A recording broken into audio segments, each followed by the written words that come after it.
Well, greetings and salutations, everybody. Welcome to the best damn movie-related show on the planet Earth, the John Campea Show podcast, coming from right here in our quaint little studio. I'm, of course, your host, John Campea. I'm joined in studio today by Ray Ora. Happy Monday. Jonathan Voico.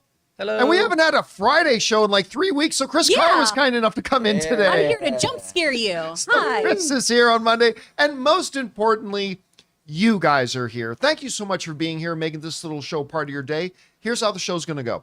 We're going to start off by talking about some predetermined topics. Then in the second half of the show, we're going to take your live comments and questions. Now, if you've got a thought, comment, question, observation, or theory that you'd like us to address, as long as it's appropriate for us to address, go ahead and use our tip link at www.streamelements.com/JohnCampea/tip and send it on in. And the great thing about the tip link is that if you're one of the many people who watches this show when we're not live, maybe it's like 2 o'clock in the morning and you're watching it on repeat, good news. If you've got a question you want to send in, you can still use the tip link anytime 24/7. And if you send in your question when we're not live, we'll just get around to answering it on the next episode.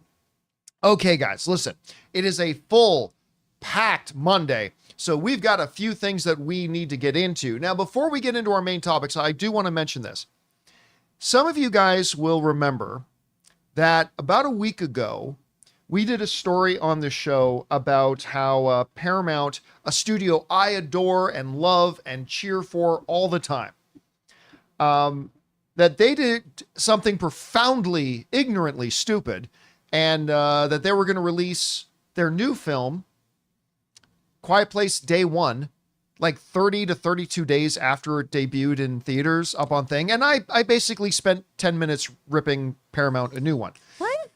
Now, I should point out, I got contacted by publicity at Paramount to say, just so you know, that release date is not confirmed.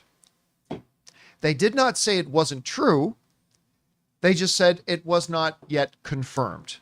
So the moment that they tell me that it's a different date, I will let you guys know. But I felt in fairness, I should let you guys know that they have gotten a hold of me and let me know that ridiculously, ignorantly, moronically early release date to home video for Quiet Place Day One is not confirmed. Well, once they confirm something, we will let you know. All right. That down, guys, let's get into our main things here, shall we? And let's start off with this. You know, some people, including me to a degree, didn't really believe in Inside Out 2. I mean, I knew it was going to be a hit, but no way did I think it was going to be a billion-dollar film. And it was. And it started breaking records, and then more records, and more records. And by the end of the day today, Inside Out 2 will become the 5th highest-grossing animated film of all time. And in a couple of days, it will climb into the top 20 highest grossing films overall. Boom. Of all time. Now, if we go over and take a look at this right now, Inside Out, when you start looking at the climb up the ladder, obviously the number one animated film of all time, Inside Out, will not catch it, but is the CGI animated Lion King that came out in 2019. That made $1.66 billion. In the second place still is Frozen 2 at $1.45 billion. In third place is the Mario Brothers movie that made $1.36 billion last year. Then in fourth place is Frozen, the original Frozen, at $1.28 billion. Now, with the two asterisks, because as of this second, Incredibles 2 holds on to that number 5 spot at $1.24 billion. But as I said, by the end of the day today, Inside Out should make the $19 million that it needs to pass Incredibles 2 to become the 5th highest grossing animated film of all time. And probably just a few days away from climbing into the top 20 all-time box office list, which is insane. Now, this past weekend, Despicable Me 4 obviously took the number 1 spot. We'll talk about that a little bit more later. But Inside Out 2, that has been out for weeks and weeks, made $30 million this weekend, domestically alone. Mm-hmm. I want to put that into some context for you. And it's third or fourth weekend?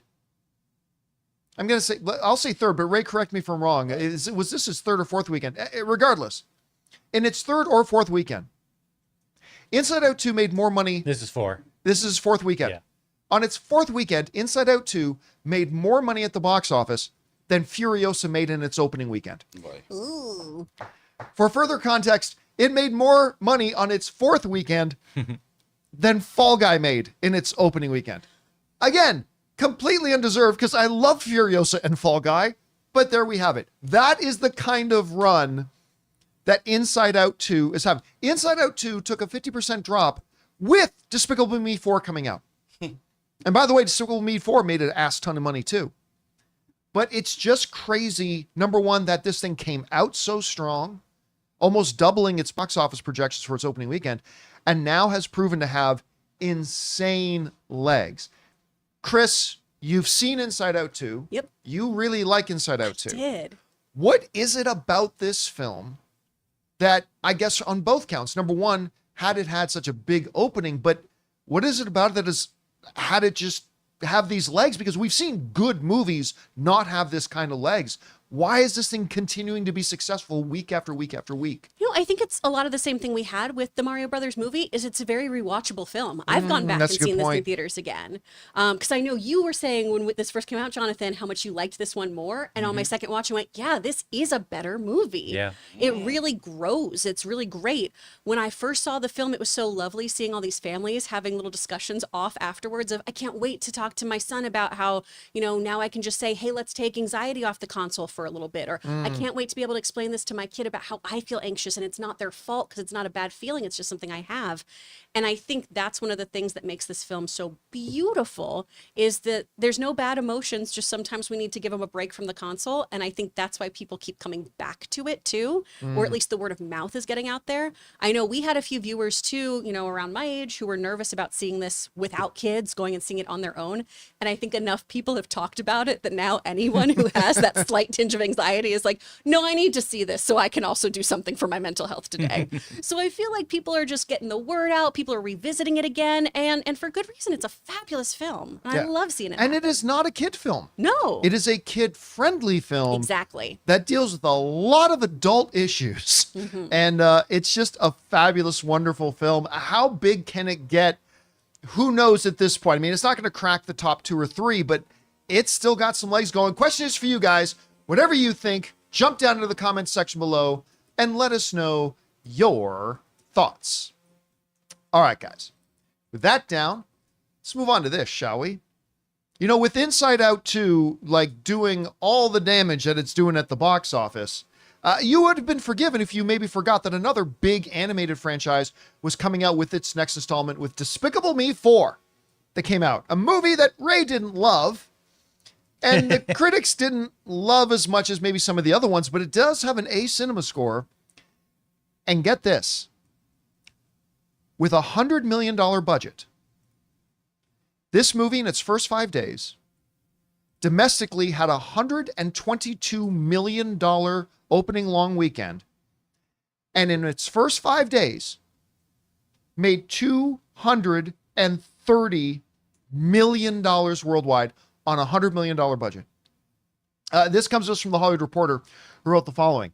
In terms of the 3-day weekend, Despicable Me 4's gross of $75 million, remember, that's just the 3-day, not the overall long weekend, marks the highest July 4th opener since Illumination's Minions: The Rise of Gru collected $107 million in 2022, and the third best all-time July 4th weekend behind Gru and the $83 million earned by Despicable Me 2 over the holiday weekend in July. So the Despicable Me franchise basically owns the July 4th weekend. And again, I want to put this in perspective. While movies like A Quiet Place made another $21 million this past weekend, and while Inside Out 2 made another $30 million this weekend, Despicable Me still managed to make worldwide $230 million in its first 5 days. More than doubling its production budget. So this thing is going to be profitable in the next couple of days. It's going to cross that boundary, like after you count production, marketing, theatrical cut, all that kind of stuff. It's still going to be profitable in its first week of release, which is crazy. Which, in the grander scope of things, that means lately we've had, talking about box office success, Bad Boys Ride or Die.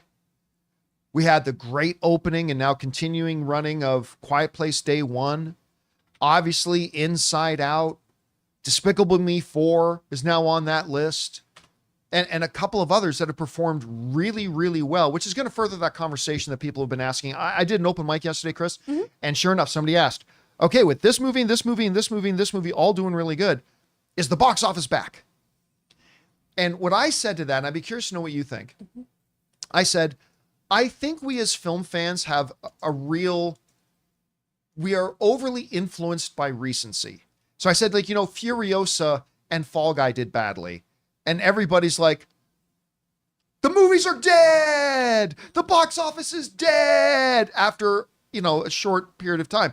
In the same way, I don't want to jump up and down and yell, the box office is back after a few big hits. Yeah. But I mean, we've got Deadpool and Wolverine coming up in a couple of weeks. We got Joker. We got Mufasa. We got Moana 2. We've got a lot of things lined up. But anyway, what do you think about the results of Despicable Me? And what does it say to you in terms of the bigger picture about the state of the box office right now? Oh, man. First of all, when Moana 2 comes out, I'm going to be living in that movie theater. Yeah, Logan loves that movie so much. Jeez. I feel like I should take Logan on a date to that movie because he and I can just fangirl over the whole time. He's going to be like, is she going to make it? It's so cute. He suspends his disbelief so beautifully. It's so amazing. And I'm horrible. And I'm like, I think that person is the murderer the first 5 minutes. Not in Moana. There's no murderers in Moana. Or are there? Boom, boom, boom. The Despicable Me box office. I mean, again, I think this goes to show that people want to get their kids into movie theaters. Yeah. Because this is one that the Despicable Me franchise, the Minions franchise, this is where we see animation that is definitely more geared towards children that adults can definitely have a fun time with as well. Is this the technically fifth installment because of the Minions movies? Yes. Okay. No. Well, this would be Despicable 1, 2, 1, 2, 3, 3, and 4. Minions and Minions: The Rise of Gru. Okay, yeah, thank you. I forgot about Tiny Gru, and we even saw that That's a really good movie. That one's Rise cute. of Gru is really nice. But I think they're fun, funny, slapsticky movies that are still clever. There's still some really interesting stuff that happens with them. I think also we got to remember in the heat of summer, people just also want to be inside with AC for 3 hours. Yeah. Because we usually do see a nice little tick up at least for that to happen. As far as the box office coming back, I feel like we have bigger fish to fry here because we've seen so many quality movies like you brought up, like Fall Guy, like Furiosa, that didn't do great at the box office. Right. And I think that has more to do with those streaming windows, with how movie theaters act right now. If I can see a movie from the comfort of my own home, a lot of times I am going to opt for that these days just because snacks are really expensive. Maybe you have a limit on when you can see a movie because of your A-list or your Regal. Honestly, the attitude of other movie theater goers is the thing that I keep grappling with personally of going back to the movie theater of I'm a matinee girl. Y'all already know I'm a real old lady who doesn't want to see a movie after 8 p.m. But when I see those 7 p.m. screenings, there's usually nowadays somebody who is on their phone the whole time, people who are talking at full volume, people who are taking off their shoes and putting their feet next to my face from behind here. God. And I don't want to kink shame anybody, but I don't want your feet near me. Some people pay good money for that. I love that for you. Be an entrepreneur, go forth into the world. Make your money. You may have to leave that North Hollywood Regal and get over to the Burbank I AMC. genuinely might need to get out of North Hollywood. I am thinking of leaving because I think it's also just my location. Is there's just some real out of pocket people coming to this movie some theater. Weird things happen once a year. Yeah. And it's like an outlier. It's like, that was weird. And everyone's like, that's weird. And then Mine's constant. Well, my friends also went to Sherman Oaks recently, and they had a whole bunch of issues too of people talking. And when someone did a, could you please stop? They turned around and went, oh, you're being really rude. Wow. You're the one talking in a movie. Yeah. But I digress. That is, I think, one of the issues right now is movies are expensive. Getting a babysitter is expensive. Getting food there is expensive. And the experience isn't what it used to be. I think the movies are still quality. I think the movie theaters are needing to find ways to either kind of draft house it and make sure people are behaving or make us have that fun experience. I want to believe Nicole Kidman. I want to go there and have that shared experience on a silver screen with everybody. I just want to say, like, as far as animated films, it's been a good year for the animated films that have released. Kung Fu Panda 4 did really well. Even the Garfield movie quadrupled its budget. Yep. And now we have Inside Out 2, and then we have this Despicable Me 4. Imagine if Cross the Spider-Verse or the next Spider-Verse came out this summer. How much of a killing it would be.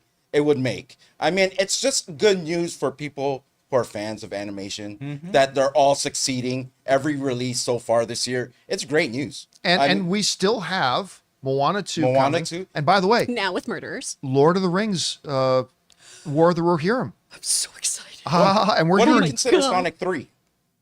that's a live action film. Okay, live action. Okay. Yeah, that is Perfect. clearly live action That's film. what I- Full CGI. Mufasa 2 is live action. then? Mufasa is That's line animated. is So, animated. yeah, we got some. So we got a lot of animated stuff still coming. Yep. Anyway, guys, question is for you.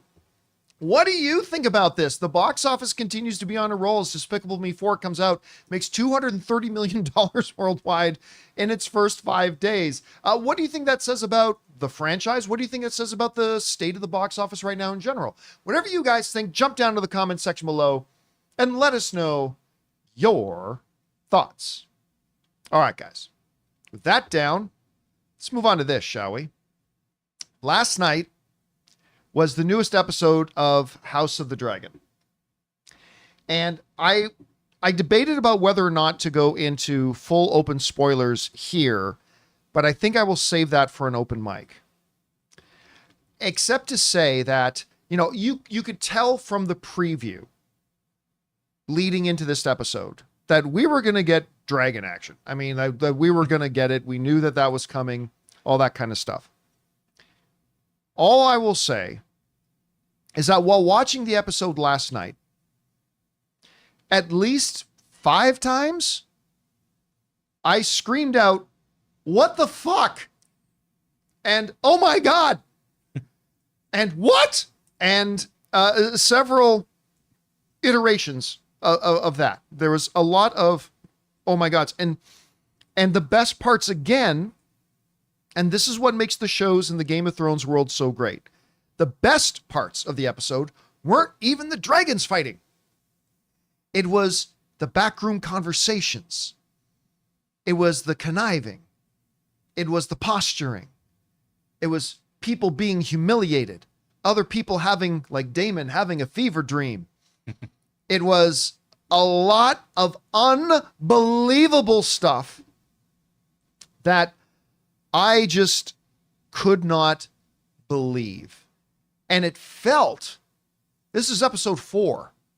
It felt like a season finale. I mean, thank God though that it wasn't, because there's some big cliffhangers. You say that now. There's some big cliffhangers that I'm glad I only have to wait a week for to start getting some resolution. I tell you what, I said that Shogun, it's already determined, right? Etch the name Shogun into all the Emmys now. Shogun is like one of the best shows that's been out in years. But there are other great shows running right now. House of the Dragon, The Boys has been incredible this year, all that kind of stuff. I am starting to wonder about that. Oh.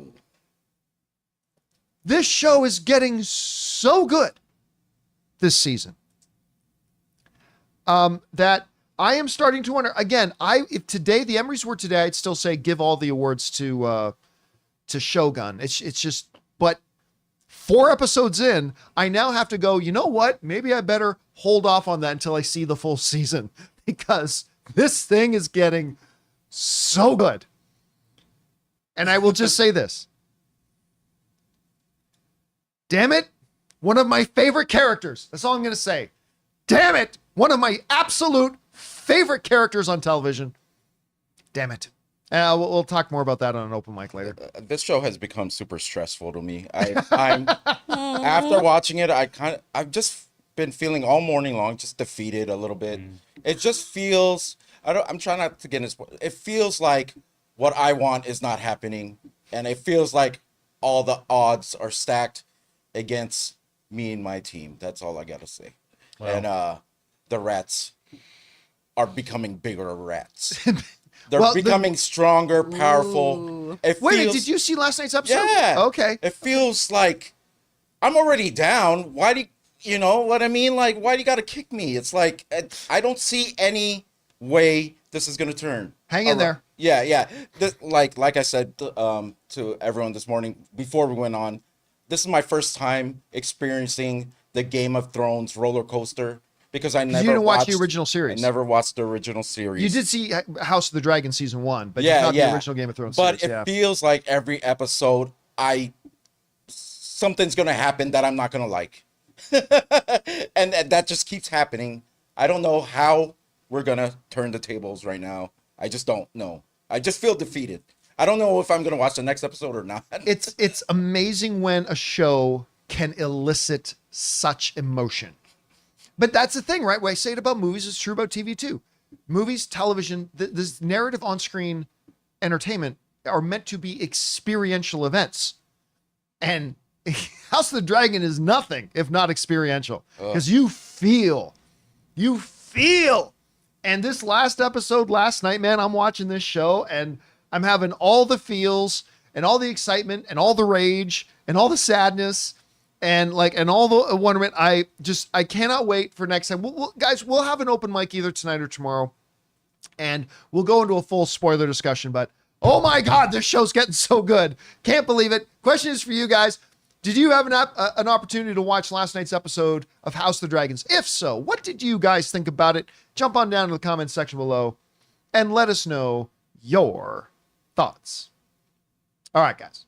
With that down, let's move on to this, shall we?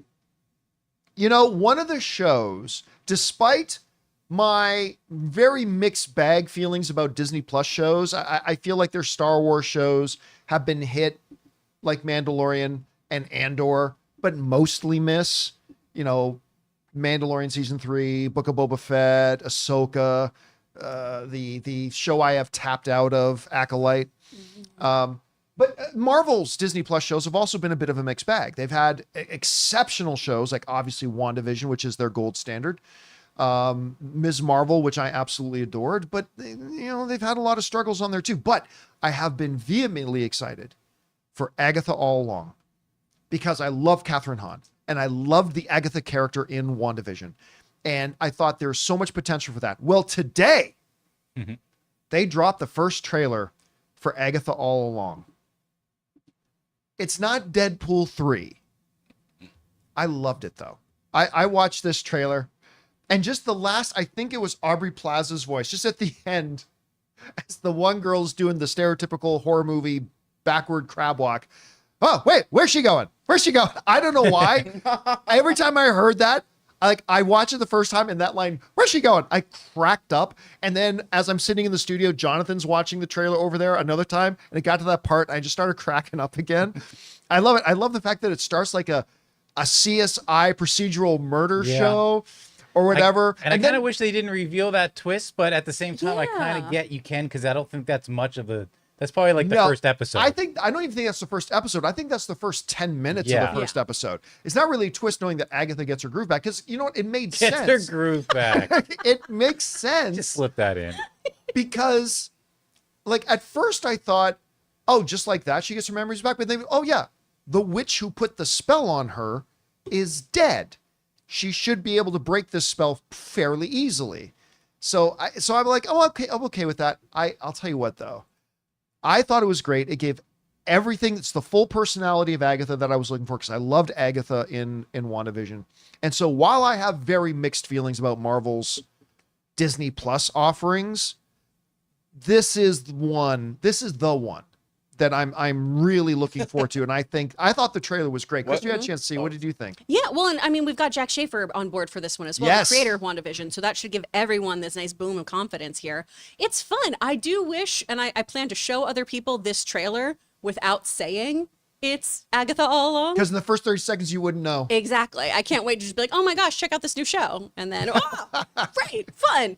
This looks really fun. But then, Marvel has given us so many good trailers.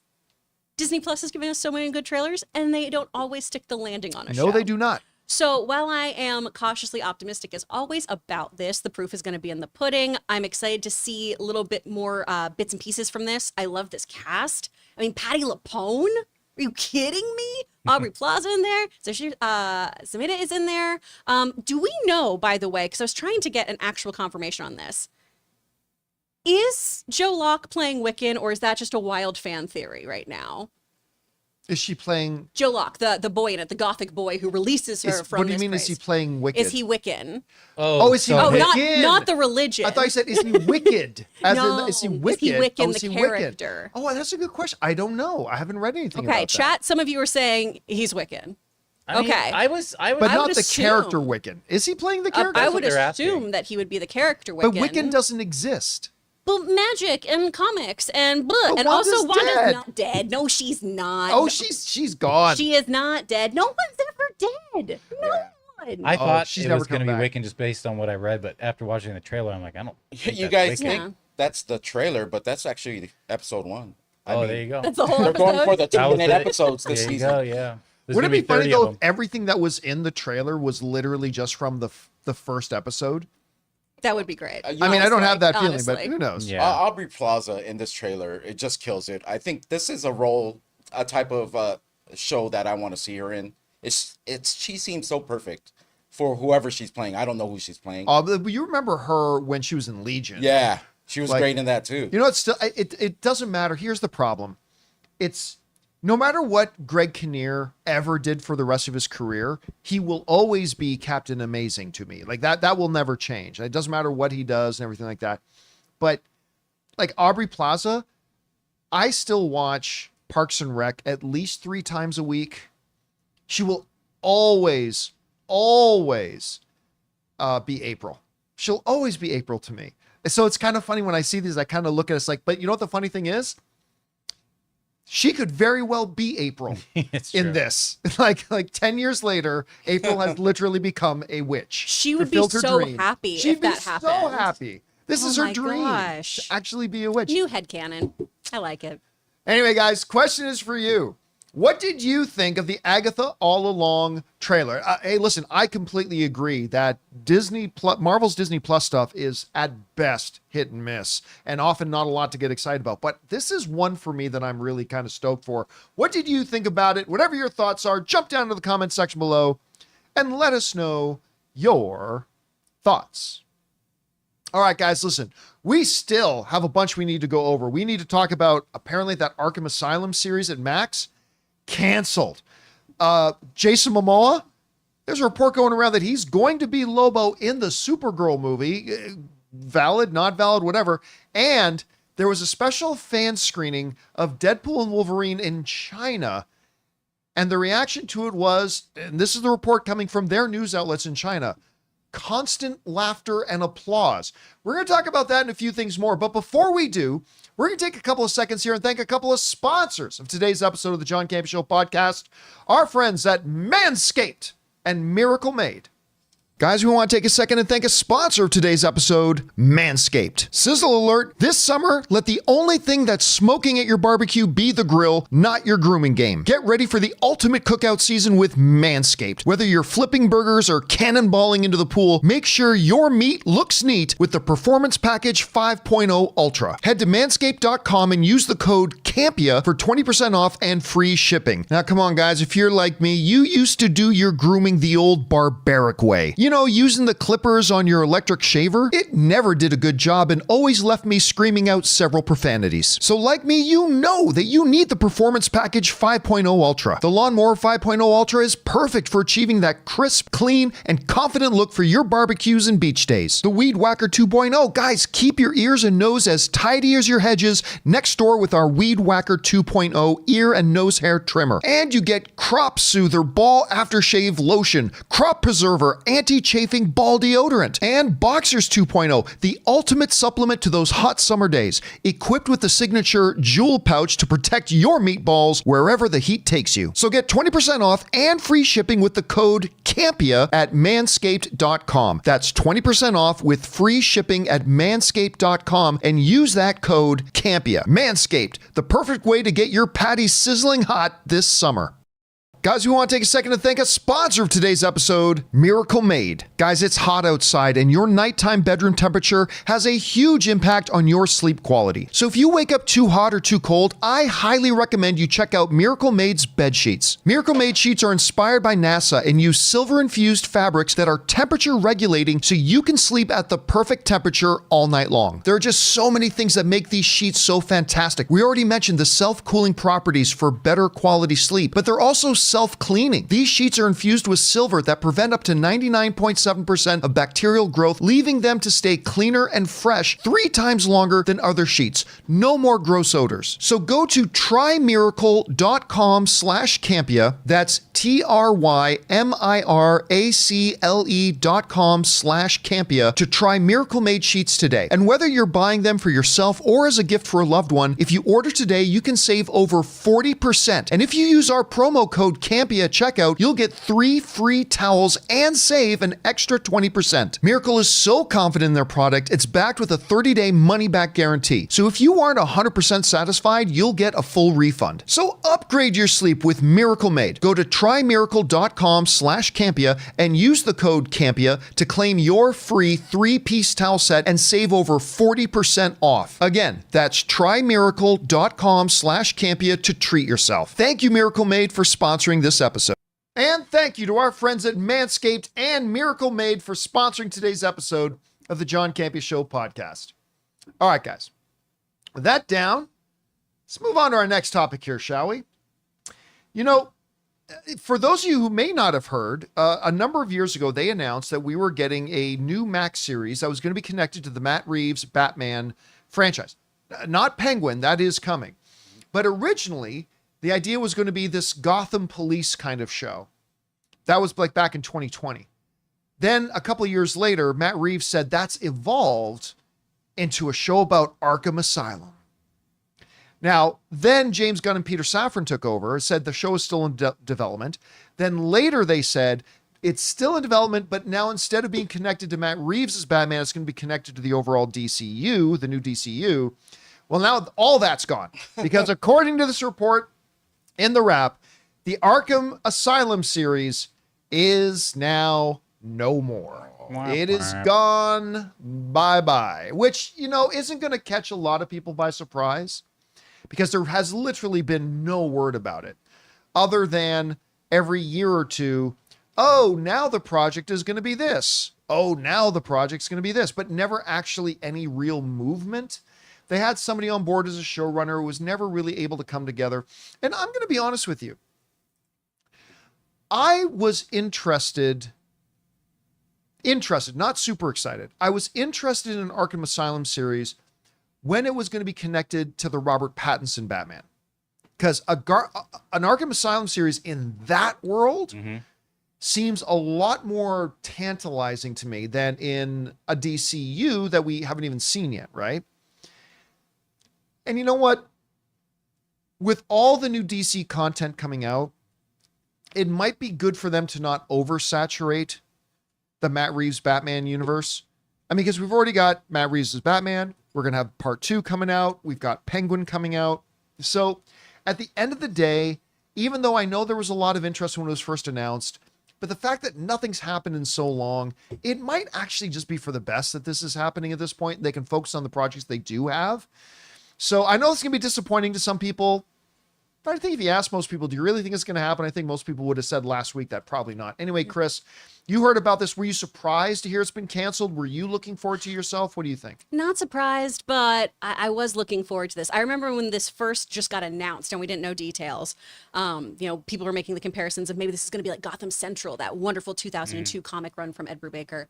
Then when it was going to be Arkham Asylum, we all postured of, oh, what if it's like an anthology series? That'd be really cool, of just doing one episode focused on one of the denizens of Gotham who's there in Arkham. So I'm honestly happy that if they're not fully on board with what they were creating here, that we're not seeing this. Right, yeah. Because, I mean, let's just call a spade a spade. DC, for a while here, has felt like they did give us some things of, well, we made it. Yeah. So, I mean, you got to watch it. or hey, we made it, but we're going to scrap it. I would like them to stop in pre-production, Yeah. get their ducks in a row, and then do something. Because I mean, the Arkham games, even if you're just not a fan of the comics or the animated series or the Batman movies or anything, the Arkham Asylum games are so yeah. good. They're great. They're so fun. I still go back and play them. They're a fantastic replay. They're really, really great. Detective mode is amazing. Oh my gosh. But because those games are so beloved, having a live action thing that does not live up to that expectation does set you up for failure, as much as you want to differentiate the two things. So I feel like this is something they'll probably revisit in a couple years, maybe once the Batman universe is a bit more established with this new canonic DCU. But for now, I'd rather just have a really solid Penguin show and then have them focus on the movies and everything than give me some watered down meh version of one of my favorite aspects of Gotham. Now, I know this isn't going to be popular, and that's fine because it is often, as I say, lonely being right. But I mean, while I love and I wanted for years for DC and Marvel to have the testicular fortitude to make movies that were one shots and outside of their cinematic, just like the comic books do. The comic books have their main storyline runs, and they will often put out these other stories that aren't really connected to their overall running universe. I wish they would do more. So I love the fact that we got Joker outside of the DCU. I love the fact that we got Matt Reeves as Batman. But I gotta say, Chris, I would be apprehensive about having two running cinematic universes. Because when you have Batman 1, Batman 2, Penguin, and a Gotham, like an Arkham Asylum series, all taking place in like one universe, like that's no longer a one-off. That is now a separate, completely running cinematic universe. And while I want DC and Marvel to make these one-shot movies and movies outside of their main cinematic universe, I don't think you want multiple cinematic universes running at the same time. Do you know what I mean? Probably not. I mean, you can take a very comic book approach to it, though, and just have these different, I know not your favorite, multiverse kind of situations. And then it does set DC up to do a New 52 kind of situation or a Crisis on Infinite Earth situation, right, where we then slowly kill off some of these other universes, which is a great way to get rid of things that aren't as popular, I guess. But yeah, I understand, though, because for your average moving-going audience member, my parents, right? That's who I kind of always think of, where they're aware of comic books and things, but they don't read them. They're not going and getting weeklies. I think if there are a whole bunch of different Batmen at one time, they will get confused. Yeah. All right, guys. Question is for you. What do you think about this? I mean, it's not really a big surprise. We haven't really heard of any tangible movement on it in a long time, but apparently it's now official that Arkham Asylum series we're going to get is no more. Maybe Chris is right. Maybe at some point down the line, we could get a new iteration of it. Whatever you guys think about it, jump down into the comment section below and let us know your thoughts. All right, guys. That down. Let's move on to this, shall we? You guys remember... Gosh, what are we getting? We got to be getting on 1-2 years ago. I can't even remember now. When Jason Momoa did a video of himself on social media coming out of the Warner Brothers offices, literally walking to his car, hooping and hollering like he had just won the lottery. Woo! Woo! I just had the greatest meeting. Like coming out of there, which, you know, they have still not officially told us what the results of that meeting were, but he was clearly very excited. And it wasn't about carrying on the role of Aquaman. We knew that. Now, what most people initially started to speculate was that how perfect would he be for Lobo? And a lot of people out there, if you just ask them, who do you think Jason Momoa is going to be? Most people will say they think he's going to be Lobo. Well, now there's a report out there. How true it is or not, we'll get to that in a second. But there's a report going out there right now that not only is it indeed true that Jason Momoa is going to be Lobo, but that we now know when he's going to make his first appearance as Lobo. And that'll be in 2026's Supergirl. This comes to us from the folks over at Comic Book Movie who write the following. According to Daniel Reichman, who is a Hollywood scooper, sometimes right, sometimes not, but he's gotten a lot of ones right at the same time, so I want you to keep that in mind. According to the scooper, Daniel Richtman, DC Studios is interested in bringing Jason Momoa on board for an undisclosed role, which sounds a lot like Lobo. If the Aquaman star has been approach for a part, Lobo would make the most sense, but it's worth keeping in mind that we still don't have an official confirmation that the last, I always mispronounce it, but Zarnian is the character Momoa was referring to when he indicated that he was planning to leave the King of Atlantis behind and make the jump over the DCU. Okay, so again, it's been forever since that big hoo-ha, whatever. So I would say this. I find this believable because it was clear that Jason Momoa just got a commitment to being a character that he really wanted to play. And we all know he wanted to play Lobo.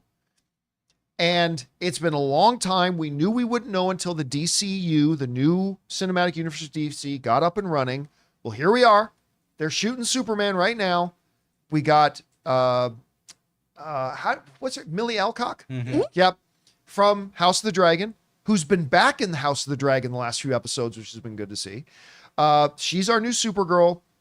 And so it would make sense that we were going to have to see him pop up sooner or later. Now, should we take this to the bank that that's it? It's now 100% official that Jason Momoa is going to be Lobo and it's going to be in Supergirl. No, I would still say take it with a grain of salt, file it away. Don't throw it away, but file it away and keep that in the back of the mind. But if this is true, and I acknowledge this is a big if, but if this is true, I think this is going to make a lot of people very excited and very happy.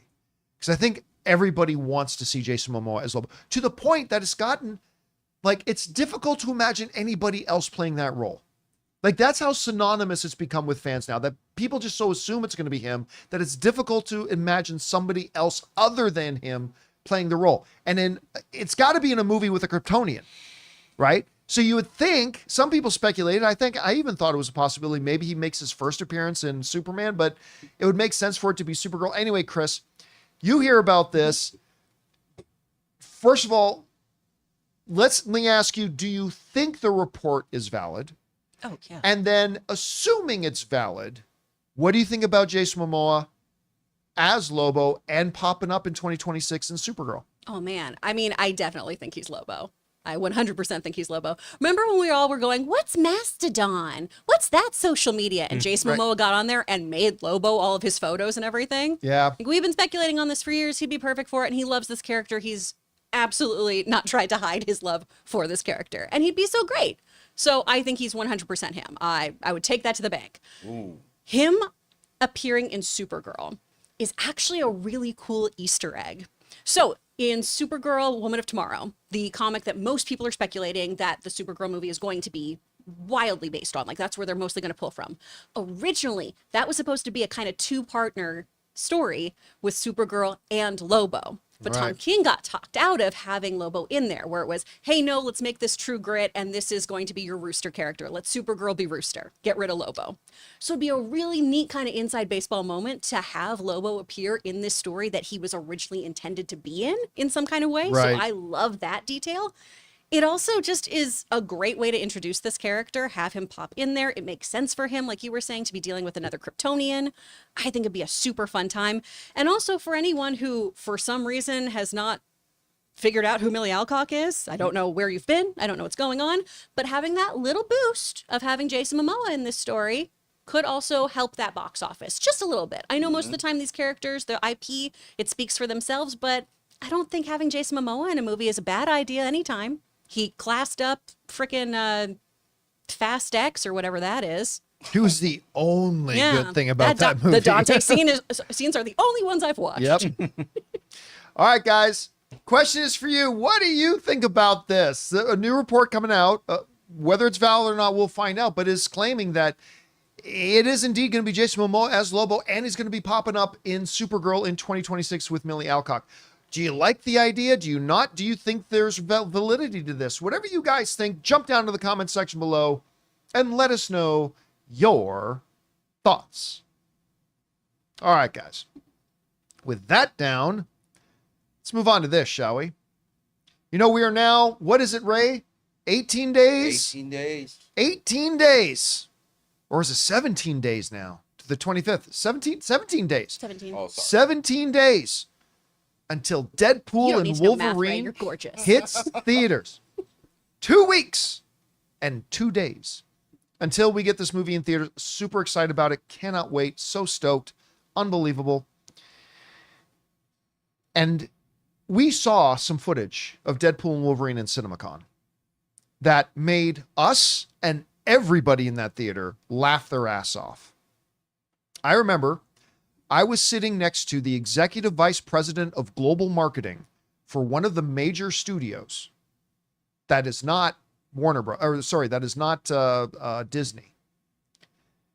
And they played that footage, and I could hear him turn to his little assistant and say, remember, this is a competing studio, and said, "Fuck, that's funny."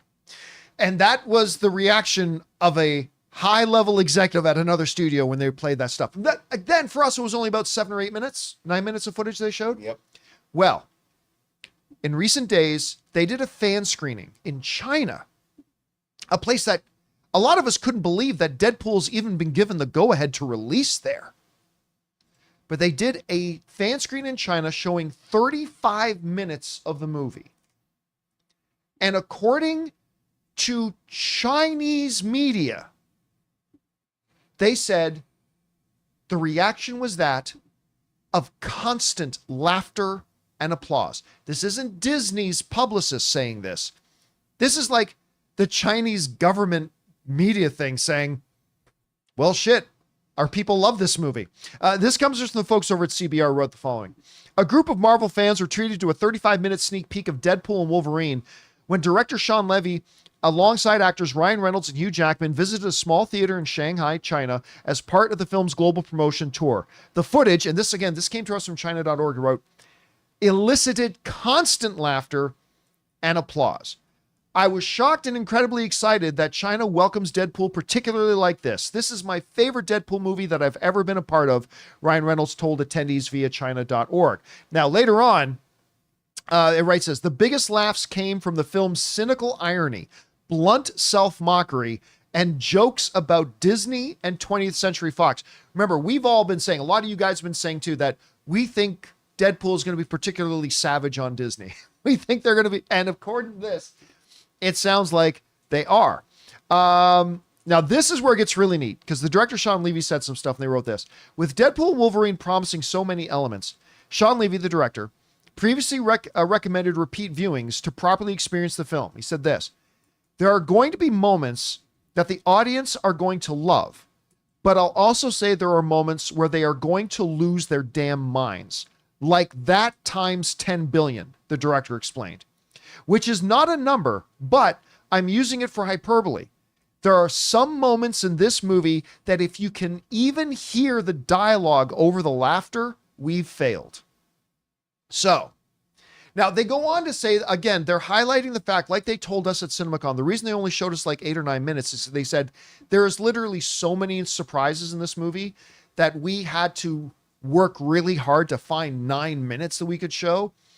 So now we're getting closer to the release date. We're just a few weeks away. They're showing like 35 minutes to a fan. They're not doing a full movie advanced fan screening, but they're showing like 35 minutes. Again, iterating that there's just so many big moments in this movie, so many huge surprises, so many big twists that we were just trying desperately to keep it all hidden, but they managed to show 35 minutes. And apparently those 35 minutes went over gangbusters. I have to say, I am actually getting to the point that I am worried about how high my expectations are for this movie now. I mean, I've always been super excited. This is my most anticipated movie this year. But I am getting so ludicrously hyped, and hearing fan screenings having these types of reactions, particularly in a place like China, which is not what you expect to hear. I'm worried that my expectations are so high that I don't even know if this movie can meet my expectations. I just don't even know if it can now. Don't get me wrong. I am super stoked. I am so excited. I cannot wait for this movie. I'm losing my mind. Anyway, Chris, we're now hearing they're showing like 35 minutes to audiences. Yeah. Quote unquote, constant laughter and applause throughout the 35 minutes. If you're going to have to see it multiple times because you're not going to be able to hear entire scenes because the audience is going to be laughing so hard. I don't know. What are you making these things, and where are your expectations like right now for this movie? I too am trying to tamper them because I have a few friends who have been working with the studios and stuff too, and all I keep hearing is they didn't pull any punches.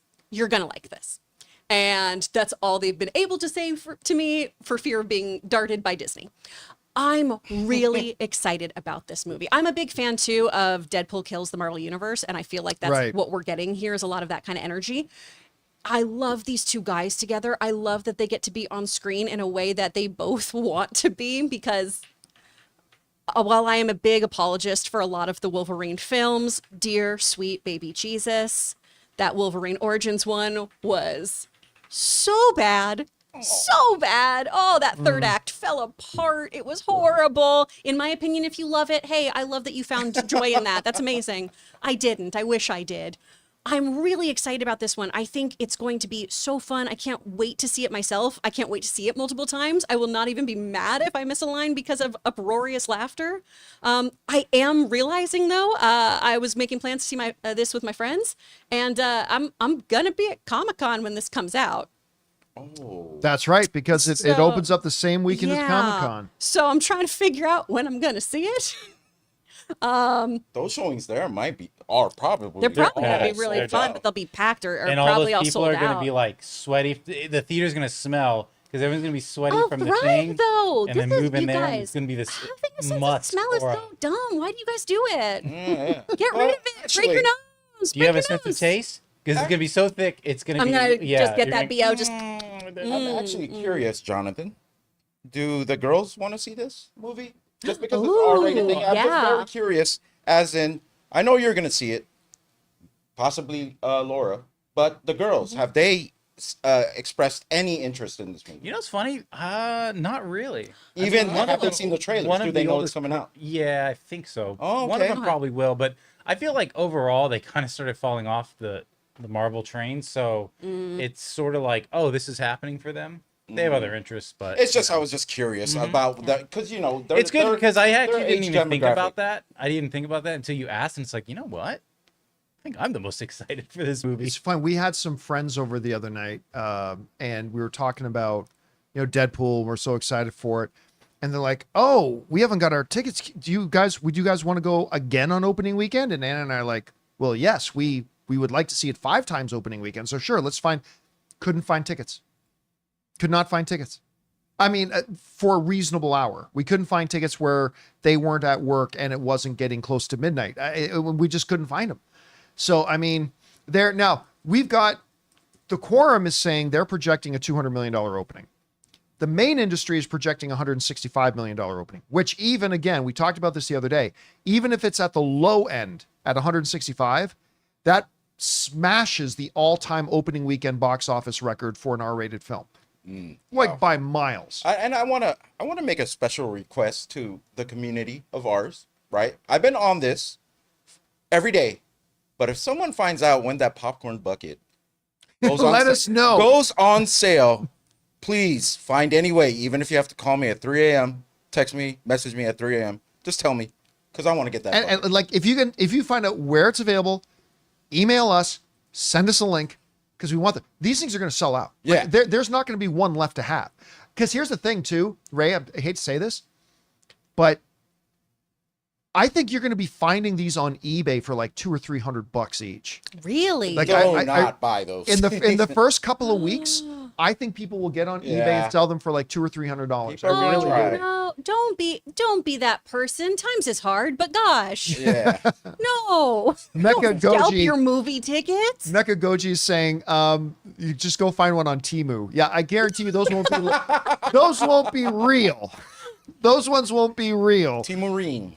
But I cannot even imagine. Like, I know this isn't a popcorn bucket segment, but I still can't imagine how much money the theaters and how much of the cut goes back to the studio. I just can't imagine how much money is going to be made off those popcorn buckets.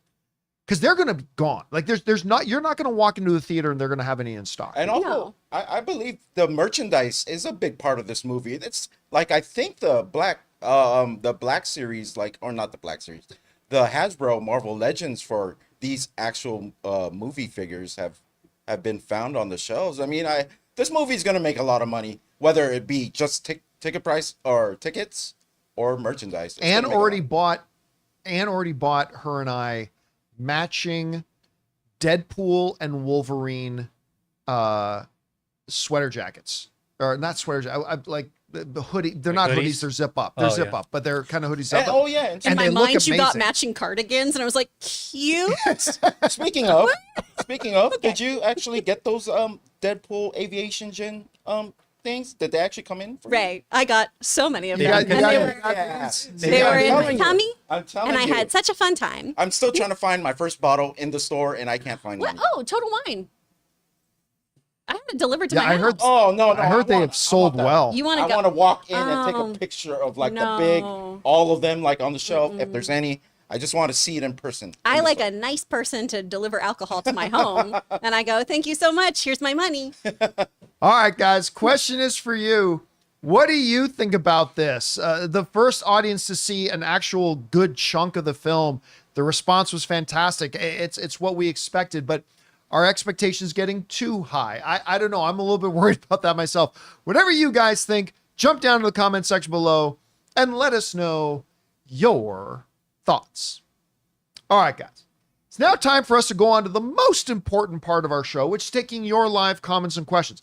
But before we do, we're going to take a quick second and thank another sponsor of today's episode of the John Campea Show podcast, our friends at BetterHelp.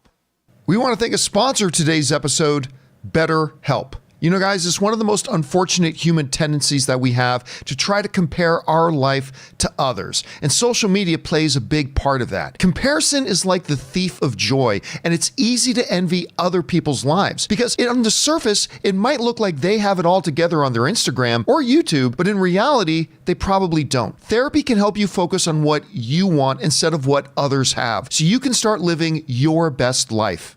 Give BetterHelp a try. It's entirely online, designed to be convenient, flexible, and suited to your schedule. All you have to do is fill out a brief questionnaire to get matched with a licensed therapist and switch therapists anytime for no additional charge. So get it off your chest with BetterHelp. Visit betterhelp.com/Campea today and get 10% off your first month. That's BetterHelp, HELP.com/Campea. And thank you to our friends at BetterHelp for sponsoring today's episode of the John Campea Show podcast. All right, guys, with that down, let's get on to the main thing here, which is your live comments and questions, shall we? Jonathan, what we got up first? All right. First off, let me switch my picture over here because that's the one thing I forgot I was going to to do. say, lies, I can do it. Yeah. CFS Studios with a $20 tip. Thank you, CFS. Hi, John. What about Liv Morgan from the WWE taking over for Margot Robbie as Harley Quinn? She has the look, the personality. She plays on the WWE as Harley Quinn-esque. The WWE has many successful actors: The Rock, John Cena, Dave Bautista, etc. Your definition of many is in conflict with my definition of many. Of the thousands and thousands and thousands of professional wrestlers that have come through, a couple of passable actors have come out of that. No, you don't. Listen, I've said this all the time. You don't go out and cast somebody because of the way they look. You cast somebody because they are a great actor and can carry a franchise. Like, look, even Dave Bautista, who has done so much development and so much growth as an actor over his career, but they started him very slowly, right? You put him in something like Guardians of the Galaxy, he had limited lines. He had a director like James Gunn who only put him in situations that they could accentuate his strengths, hide his weaknesses, and slowly over the course of years and years and years, he's gotten better. No, you don't go out and get some professional wrestler and drop them in a huge main character like a Harley Quinn. So no, I'd be completely against that. The look is like 5% of the importance. The real importance is pure acting ability. And we've seen nothing to prove that this individual has that. So I would say no. I mean, she's acting like she's into Dom, so Yeah. I That's- love that storyline. that's a lot of acting right there. That's big performance. Saying. All right, what's next? John M says, John, thank you. The other day I asked about your favorite recent crime movies. You recommended The Offer, and I watched. My God, this is top tier TV, like HBO on the top of the game level. I feel like weekly, it's important that we mention to everybody, if you need a reason to have Paramount Plus, it's The Offer. I mean, there's a lot of other good stuff on there too, but I mean, really, if you really need one good reason to have Paramount Plus, it's The Offer. Watch it. You don't even have to have ever watched the original Godfather. I don't think Anne ever had watched the original Godfather before she saw The Offer. And then she's like, I got to watch this movie now. The Offer is so freaking good. And not just because it's not just great entertainment. It really gives you, if you're a film fan, it gives you kind of a very interesting and shockingly accurate behind the scenes look at how movies actually get made. Watch it. It's fantastic. I'm glad that you did. All right, what's next? Logan Vaughn says, as a Yellowstone fan, I feel like Horizon came out in the wrong time of year. It feels like a fall-winter movie. Expecting people to see a 3-hour movie Western period piece around the 4th of July just feels like awful strategy and marketing. I feel like never putting out a trailer that tells people what the movie was about was bad marketing. Yeah. How many times have you seen Horizon now, Chris? None. Yeah. Negative almost. Yeah, me either. And I really like Kevin Costner. I love Kevin Costner. I really like him. Great. But yeah, I didn't see a trailer until I sought one out to just be like, can I find anything about this movie other than people stood for it, but then also hated it? Yeah, and once I watched the trailer, Yeah. did you walk away with a kind of an understanding what the movie was about? No. Neither did I. I mean, listen, I love Kevin Costner. I love him. But you want me to go to a 3-hour movie and you're not going to tell me what it's about, and I'm then expected a month and a half later to go watch part 2 that is also around 3-something hours long? Listen, I'm going to say this. Because I have not seen the movie, I cannot comment on the quality of the movie. I can't give any commentary on the quality of the movie because I don't know. But I can tell you this. This is one of the worst movie strategies ever in the history of Hollywood. That we're going to put out a 3-hour movie and we don't know if it's going to have any success. And we're going to have the sequel come out like a month and a half later. And they're both going to be like over 3 hours long.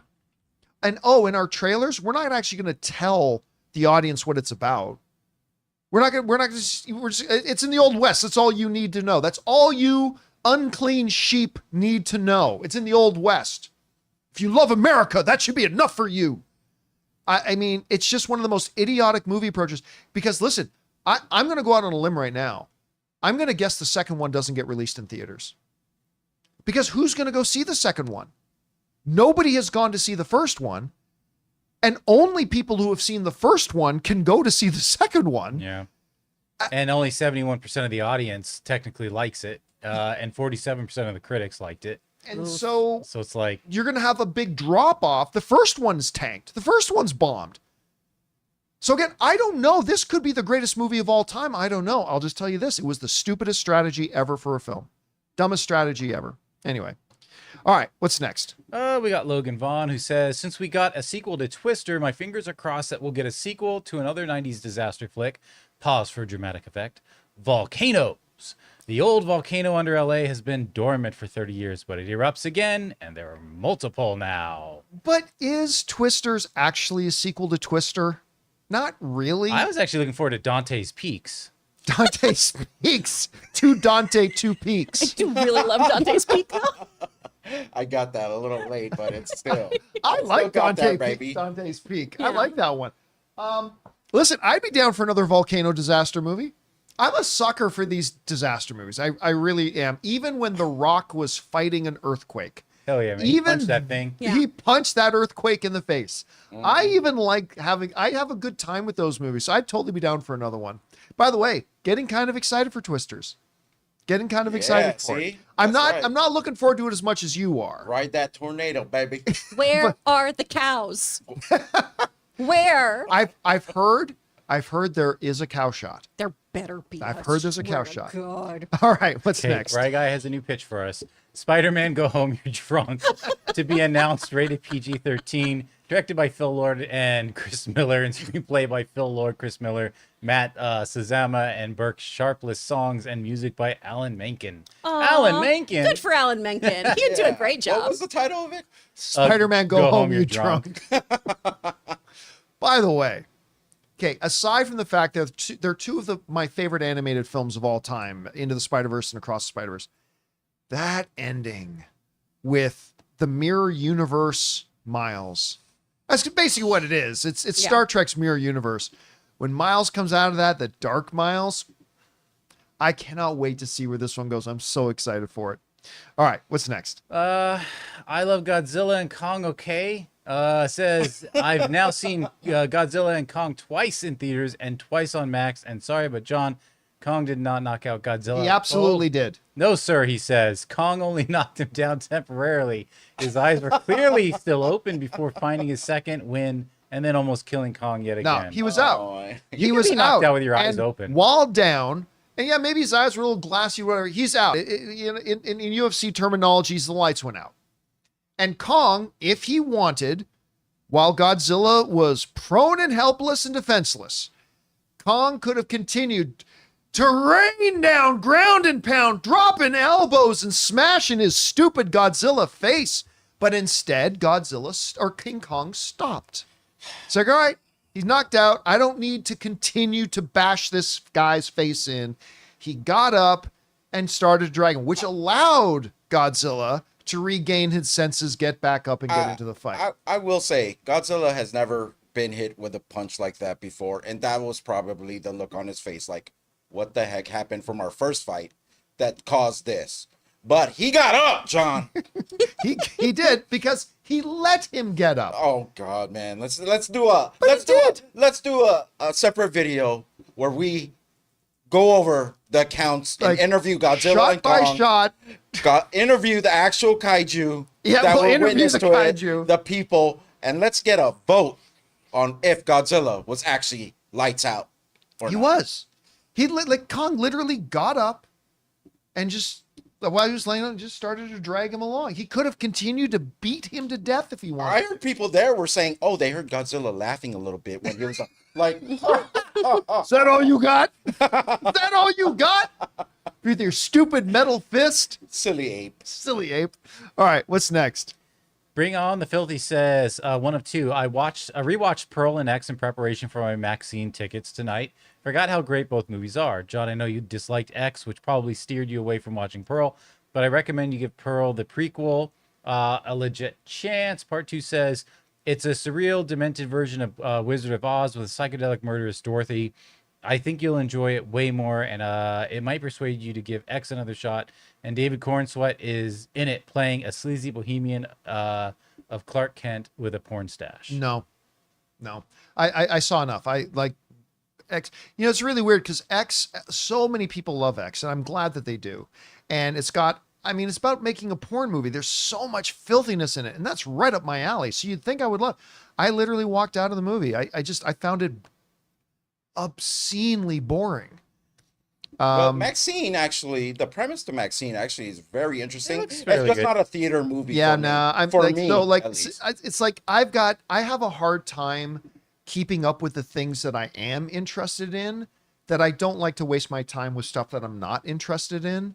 And so, while I am not at all trying to discourage anybody from enjoying X or Pearl or Maxine, which, by the way, kind of struggled at the box office this weekend. It made like $6 million in I its still want opening to weekend. see it, but at home. But it's lower budget, so I mean, who knows? It could break even. And I'm glad for the people that are enjoying it. I'm in no way trying to trash talk it or dissuade anybody else from enjoying it. But it's clearly not for me, so I'm going to take a pass on it. And the actress is supposed to be in Blade, right? Yes, yeah, she's the second main so-called lead. Yep. Blade movie coming Yeah, out. The alleged Blade movie. All right, what's next? Will DLC says, watching Turning Red with our daughter last night, and I recognized Mr. Gao's voice. Found that it was James Hong, who I first remember from the Oscar-worthy Wayne's World 2 way back. Still going strong and still so busy at 95 years old. I still Impressive. remember I got so happy when I saw him pop up in Everything Everywhere All at Once. That dude, like, Who is this guy again? oh, I mean, okay, so I mean, he was He's in... in uh, everything. Balls of Fury, not that guy, right? He's the dad in Kurt Kung Russell, Fu Panda. Yeah, he was in, the Kurt Russell classic Yeah, film. why can't I think of it now? Something Oh. China, Oh, Chinatown. okay. No, oh, damn it. What's the name of I the literally movie? could say it any time. The and one now The you Rock took it from Big me. almost Trouble remade. in Little China. Big Big Trouble in Trouble Little in Little China. China. That's it. So like he's in that Wayne's World. Of course, he's the Poe's dad. In that, like that dude just and pops up in everything, everywhere, all the time, and it's always awesome to see him. I met him like 15, 16 years ago. Oh, Well, we met him on a AMC thing we did once, like forever. He's a super nice guy. I can't remember what the project was, but he's great. All right, what's next? Julia Goodwin says, have you heard any news about Now You See Me 3? Though it doesn't come out until October or December, I think I would have thought we would have seen a teaser poster. At least I didn't even know Now You See Me 3 was coming out. Yeah, Oh. it's Now You See Me 3's coming out. I think I think the whole cast is coming back other than Wow. Mark Ruffalo. Okay. I can really say with huge enthusiasm, I don't care.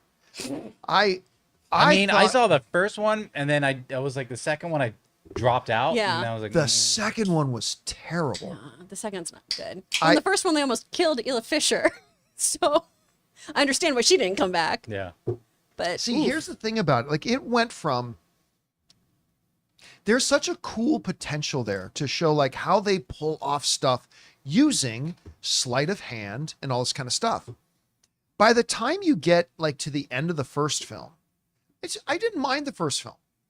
But even in the first film, by the time you get to the end of the first film and all through the second film, it's not sleight of hand. It is straight up sorcery. Because they do things in the big finale that, no, guys, there's no sleight of hand that could do this. There's no modern trick you can do to do this. You are literally tapping into demonic supernatural power for them to do what they're doing. And it's not the premise of the movie anymore. It just got too ridiculous and too, like, you want to be able to suspend disbelief, but in this world, they're not supposed to be actual warlocks. They're supposed to be sleight of hand, Las Vegas style magicians, right? But they do things that is inconceivable for it to be a sleight of hand trick. And so I just don't care. I really don't care about this movie. And I like a lot of the people who are involved in it, but I have no interest. That's why when all the stories would come out about Now You See Me 3, we never covered it because I so don't care. I am so apathetic. It's difficult to put into words. All right, what's next? Just watch the Oceans movies. Yeah. Julia Goodwin says, question for Chris. Did you see the Tony Awards this year? If so, what was your favorite performance? Mine was The Outsiders. Definitely deserved the best musical win. Okay, so I did not watch all of the Tony Awards. I watched some of the speeches, and my favorite performance went to Water for Elephants because our friend Stan is in that. He made his Broadway debut at, I believe, the age of 65. Which Wow. was so exciting. He's Logan's mentor. He taught him everything he knows about breath and dialects and everything. And I just think that show is so much better than it has any right to be. The music is beautiful. But yeah, I can totally see why you'd like The Outsiders. I saw clips of that as well, and that looked really compelling and really beautiful staging. All right, what's next? Christopher Rosado says, so Hollywood shut down a little after Barbenheimer, which was the 4th highest box office weekend of all time, due to the acting strikes. If we could go to a parallel Earth where the strike didn't happen, how much different would the state of Hollywood be? Massive. Like, Yeah. no, you can't underestimate the cataclysmic damage that was done to this business. And it can happen in any industry when you have management and labor disputes. It can happen, but for the entertainment industry, the damage was cataclysmic, and the plenty of blame to go around. I'm not pointing fingers. I'm just saying that it was, especially in an industry that still had not yet recovered from the pandemic. Exactly. And that's why we had some friends over the other night who were both members of IATSE, and they were like, oh, yeah, we could tell from our first meetings with the studio reps, we were never going to have a problem getting a deal. Because they all knew. Because you guys got to understand, they may not be as sexy as the performers and the writers, but if IATSE is on strike, everything shuts down. Yep. Immediately. Like, writers go on strike, industry can keep carrying on for a number of months. I mean, Also- eventually it would have problems. IATSE's way sexier than us. They're mentally stable. They work usually. Oh my gosh. Regular home family life. Yeah, hang out with production people. But this is not why I've told actors. people, like, if IATSE goes on strike, it's nuclear Armageddon. Because everything, minute one that they say we're on strike, nothing in this town can happen. Nothing. Everything is shut down. And if that were to happen again right now, the whole industry is fucked. And so my friends who are in IATSE said, oh yeah, from our very first meetings with the studio, we could tell we're going to be able to get a deal done. Like, we're obviously not going to get everything we ask for, but we know they made it clear we're getting a deal done because the industry itself could not survive it. But yeah, the damage just from the strikes that we did have was cataclysmic. And I mean, there were entire businesses that shut down and never returned. It's what would the world have looked like? Very different. How big would it have been? Don't know. It's hard to say, but it would be a very, very, very different looking world right now in the world of movies. All right, what's next? Okay, Matan with some The Boys criticism. The latest episode of The Boys not only did a tried and cringy take of Batman as a fascist beating up the poor with Ted, I think it's Ted, or is it Tech Knight? Tech Knight. Okay, Tech Knight. As well, Eric Kripke said that Huggy getting raped was comedy to him in an interview, which is distasteful. And Web Weaver being a loser was also not feeling right after the shitty Zeb Wells run of Spider-Man. The latest episode was the show getting to the lows of the Boys comics. There's an overall falling off feeling for the show this season. Can't disagree with you more. I thought it was fantastic. And what a lot of people got to understand too is that other than when Tech Knight was getting a little bit spoilers here, other than when Tech Knight was getting ready to like stab and harm the sexual stuff. Remember in that scene, Tech Knight and Ashley believed the guy who was Hugh. They didn't know it was Hugh at the time. They thought he was a completely enthusiastic, willing participant. Remember, like Hugh's like, "Oh, I love it. This is great." Blah blah blah. Listen, if you try to go into a comedy, and like somebody asked me yesterday, like, do you think that this type of humor is like certain types of humor are okay? And what I said was, humor is the appropriateness of humor is always to me determined by who's telling the joke. That is a massive thing.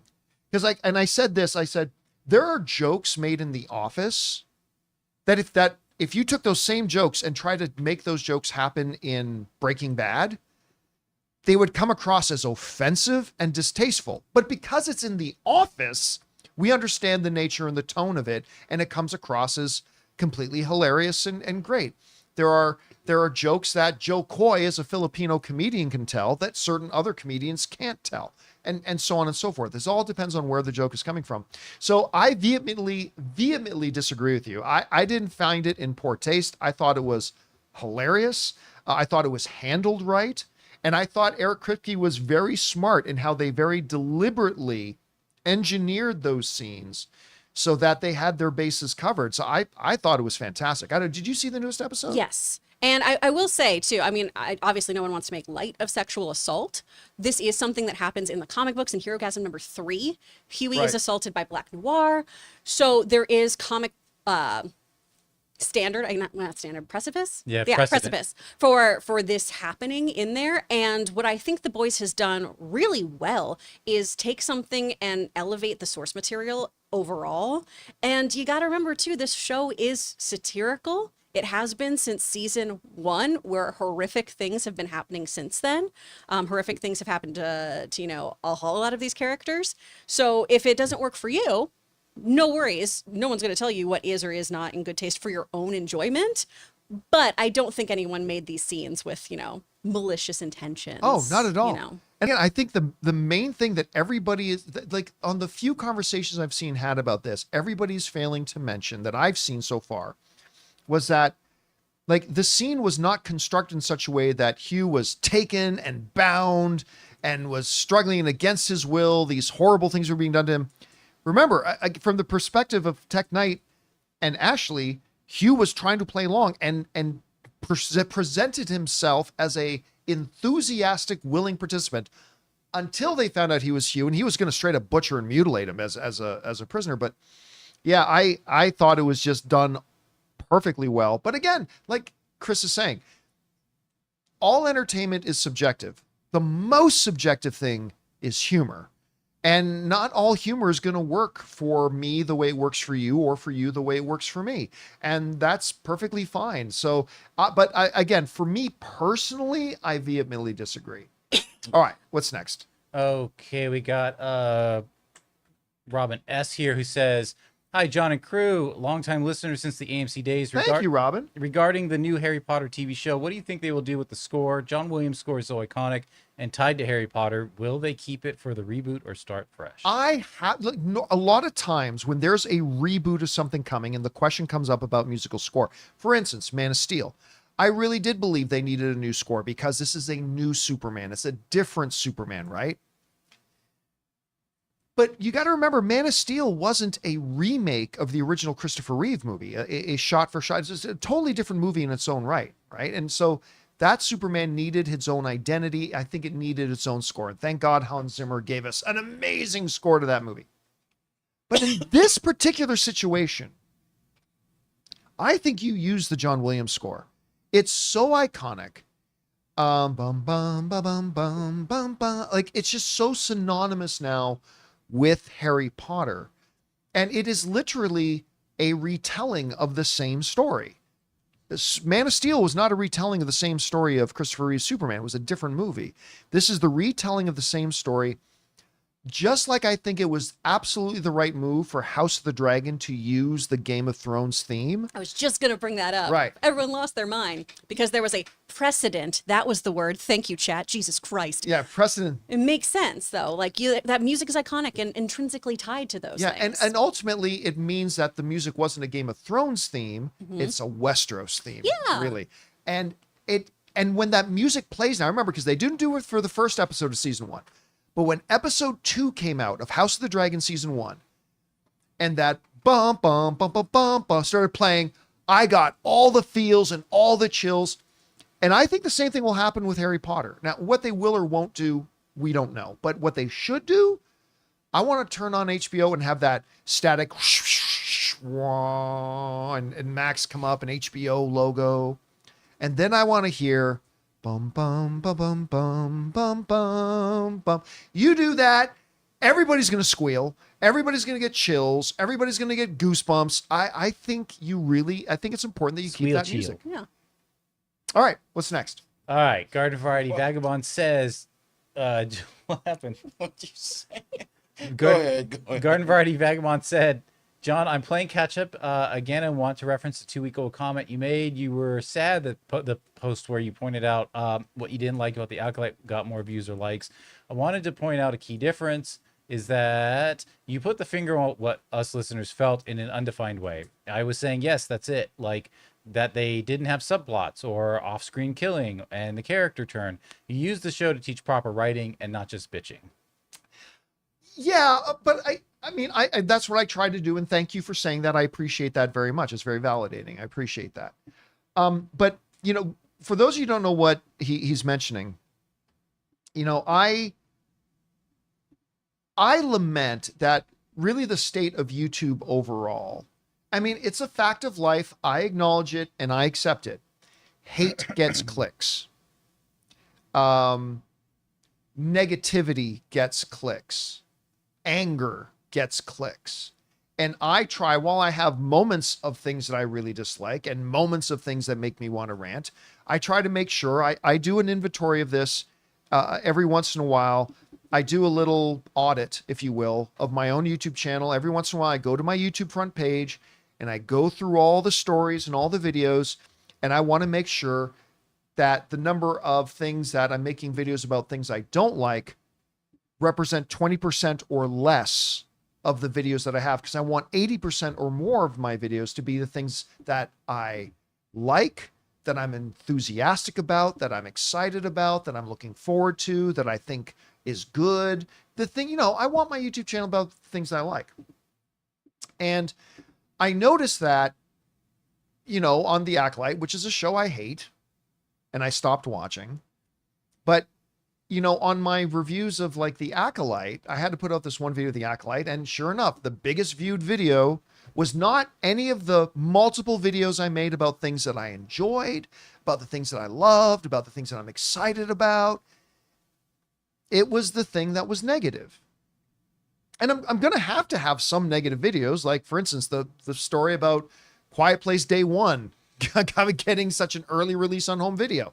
I don't like that, so I'm going to say it. So I'm going to have videos on my channel that do that, but I find it really disheartening and discouraging that, YouTube as a whole is in such a bad place that it's the hate content. It's the negative content. Don't get me wrong. I'm glad my video gets views. I mean, of course I do, but I would just feel better if the stuff that was positive, the stuff that we're happy about, that we're excited. I just wish that stuff got more views than the stuff that we're negative about. That Quiet Place one wasn't that negative. You were just saying that the studio was making a bad decision because you want the movie to succeed. That's it. Get more You just money. said it a lot more calmly than I did. Yeah, but I'm just saying, like, sometimes if we're like your point of the whole thing, if you're gonna keep the theaters alive, the movie going experience alive, why do this to hurt? That wasn't a negative video. Well, There's way more negative stuff. There was that one part where he's like woke Paramount. Yeah. So Quiet Place, day woke. Hey. Yeah, but I mean, yeah, listen, I agree. I thought I made a well thought out argument and why I felt the way I felt. Again, it's just discouraging to me. It discourages me about the state. And that's why I get it. Like a lot of these channels that are just 100, I try to have 80% positive to 20% negative on my stuff. There are literally like blogs and podcasts and YouTube channels that you just go to and go to their front page. It's all negative. Like it's all hate this, hate that. This person's stupid. This person's this. Like everything is negative. And I get it because that's the stuff that gets clicks. So I understand the temptation to whore yourself to get those clicks because I get it. I understand the temptation to do it. It's just discouraging to me that that's the state of things. That's all. All right. What's next? Logan Vaughn with a $20 tip. Hey, Logan. Excuse me. I saw Despicable Me at an AMC in Chattanooga. Showtime was 9:05 p.m. I left my house at 9:15. Took my seat at 9:30. Still playing trailers. The movie logos finally started at 9:34. Oh my God. The movie itself at 9:35 exactly. That's just too long of a lead in. Oh yeah. Especially if you are a parent and you're bringing kids. Now, thankfully, Despicable Me 4 is not a long movie. But I mean, again, I won't go into my whole standard rant about this awful, awful thing that theaters do that you tell the audience, you tell your customers, movie starts at this time. Pay us $15 to come in, and we're still going to make you sit in front of the half-hour trailers. I mean, if you want to know what's killing, again, it goes back to my whole thing that if the movie theater industry dies, the tombstone will not read "murdered by DVDs." The tombstone will not read "murdered by streaming." If the movie theater industry eventually dies, the tombstone will read "death by suicide." Because they're killing themselves, and that's one of the things. I wonder if there's some kind of like I don't know, just a leash that management has at each particular one. Because I know the one in Burbank has pretty much religiously been 20 to 22 minutes. That's counting the Nicole ad. Oh. Still too long. It is, but it's better than 35 minutes that I see. But, All right, what's next? We got Luis, who says, "Hey, John, before I watched Despicable Me 4, AMC played the old trailer for Blue Beetle. Last week, AMC also played the trailer for Smile 2022 when I went to see A Quiet Place day one. Have you had the same experience? P.S. Fly Me to the Moon was great." I think someone's smoking some weed up in your... No, I have never. Here's the trailers. Found the trailers. Getting Roll ready 'em. to watch Fly Me to the Moon, and oh my God, guys, there's a new Star Wars movie coming with a new cast. Oh yeah, I've never had that. That's somebody getting their data mixed up. Yeah, they're like, hey, man, They're like, you know what trailers trailer are was really trailers, man. Just run something. And You by the already way, saw this on the internet. You're fine. I am very excited for Fly Me to the Moon. I was kind of bummed out when I found out that that was the secret screening last week and I didn't go see it, but I'm very excited for Fly Me to the Moon. I think it's gonna be good. All right, what's next? Anonymous says, "Hey, John, can you give me a good reason why Speechless from Guy Ritchie's Aladdin was not nominated for Best Song at the Oscars? It's a damn shame because the song is unbelievably beautiful still to this day." It's a great song. And what's Naomi Scott? That's who played Jasmine, I think. Naomi Scott sang the shit out of that song. It was really good. It's funny.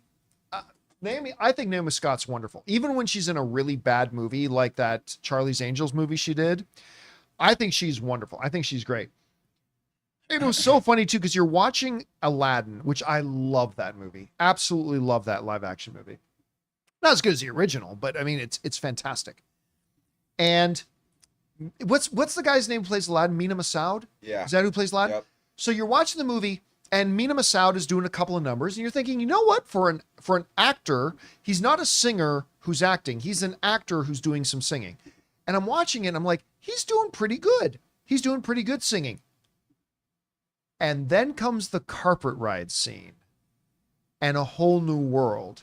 And of course, Aladdin starts the song, I will show you the world, blah, blah, blah, blah, blah, blah, blah, all that kind of stuff. And again, yeah, Mina Massoud's doing a pretty good job singing. And then comes that moment in the song where Jasmine enters the song, a whole new world, right? That's exactly how she sounded, by the way.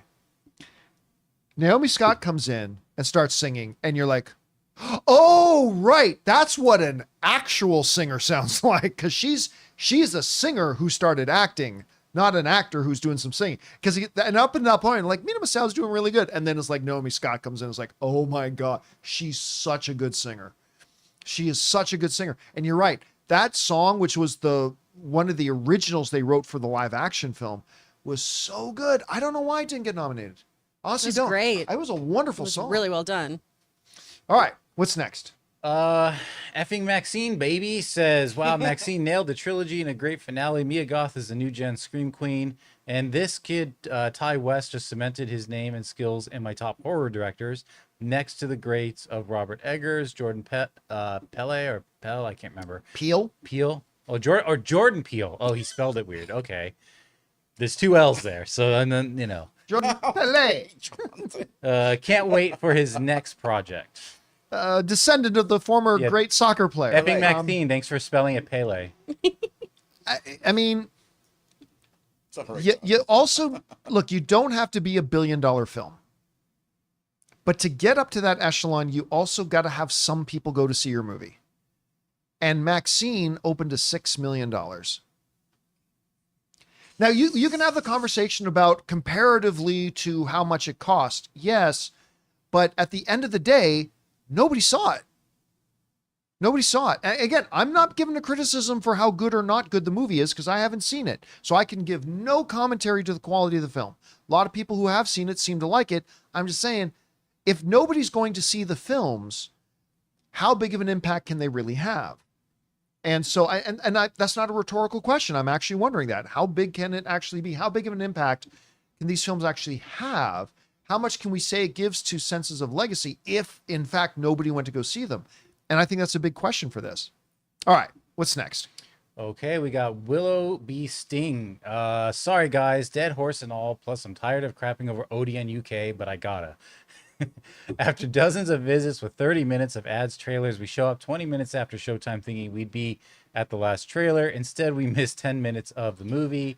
For context, 9:15 showtime, so we expected a 1945 start.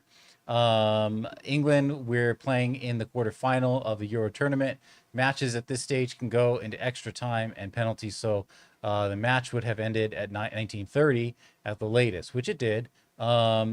And then says finally, if I were a paranoid man, which I'm not, whatever people have been saying about me, I find it weird that the first experience in a while Odeon reduces the number of ads is when people were most likely going to be late. I have talked about this in terms of AMC theaters as well. And I'm sure other theater chains do it as well.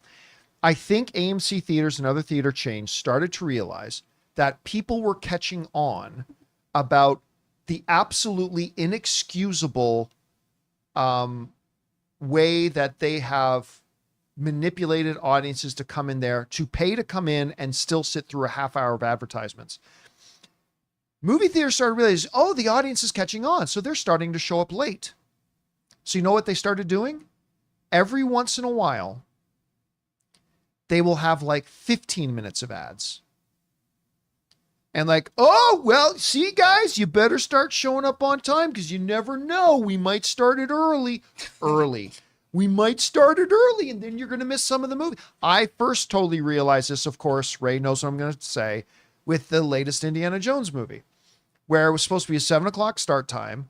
So easily safe coming into the theater at 7:25. Easily safe at AMC theaters coming at 7:25. I walked in at 7:20, realizing that the movie had already started, and I missed the first 5, 6, 7 minutes of the movie. The big reveal too.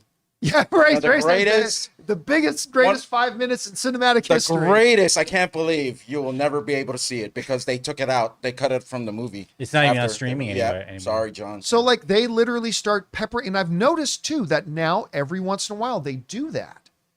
And unless somebody from AMC gets in touch with me to tell me otherwise, I am completely convinced it is yet another form of manipulation, that they're trying to manipulate the audience going, I mean, you can come in late if you want, but you're risking missing some of the movies, guys. And I think that's what they're doing, and it's totally scummy of them. All right, what's next? We got Raza Hyder who says, hey, John, which day are you going to John Williams? I'm going Friday, flying from Calgary. Wow. I'll be dressed in my Jedi robes. Hope to be able to meet you there. Well, there's going to be like 18,000 people there, but... Okay. I have some bad news for you. Oh, no.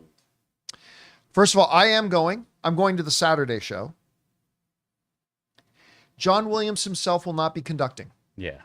Oh. Apparently, he got ill. And listen, standing up on that stage and conducting for a couple hours, it takes a physical toll. All right. And that's why over the years, like when Ann and I started going to the John Williams Meister of the Movies concert every year at the Hollywood Bowl, it started with him doing all of the show. Then he had this other conductor, David Newman, come out and like conduct the first bit, and then John Williams would come out. Then it got to the point where David Newman would do the entire first part of the show up until the intermission, and then John Williams would come out after the intermission. This last year, David Newman did the entire first part and even the first little bit after the intermission, and then John Williams took over. So my understanding is that he is not going to be conducting. Now, what I hope is still going to happen is that he will be there, because one of the great things about the John Williams concert every year is, yes, seeing the GOAT on stage conducting, but it's also him telling stories. Yeah. And so I'm hoping that John Williams will still be there to tell some stories, set up certain pieces, and then let David Newman... By the way, for those of you who don't know, David Newman is the son of Alfred Newman, who is one of the greatest movie composers of all time and was John Williams's mentor. So it's kind of been poetic in recent years that John Williams is kind of mentoring David Newman, and David Newman is the conductor of the Los Angeles Philharmonic. So it's still going to be great. It's going to be wonderful. And I certainly hope John Williams is going to be there, but you're not going to see John Williams conducting. Gone are the days where it used to just be him for the whole thing. Oh, and we were like, Ann and I were lucky that when we first started going to those, that's what we got. Yeah, I remember those. I used to go every year. But... Yeah. All right. What's next? All right, Willoughby Sting, just as a follow-up. Also, I'll make it up to my wife, who wanted to see Inside Out 2 for weeks now, but hasn't, as she's been working long hours. Not interested in football, but was still cheering in the pub with us before our showing, but missed the opening. Thanks, Odeon. Man, I'll tell you what, congrats to England winning that quarterfinal game. We were in a place where they had it up on the TVs, and there was a bunch of people visiting from England, like, oh, yeah, like singing out loud like they were in the thing. It was incredible. It was wonderful to see. Congrats to England for moving on. Great thing, second only to Canada winning their quarterfinal game and moving on to the semifinals. They beat Venezuela. They now go on to face Lionel Messi and Argentina in the semifinals. Congratulations. All right, what's next?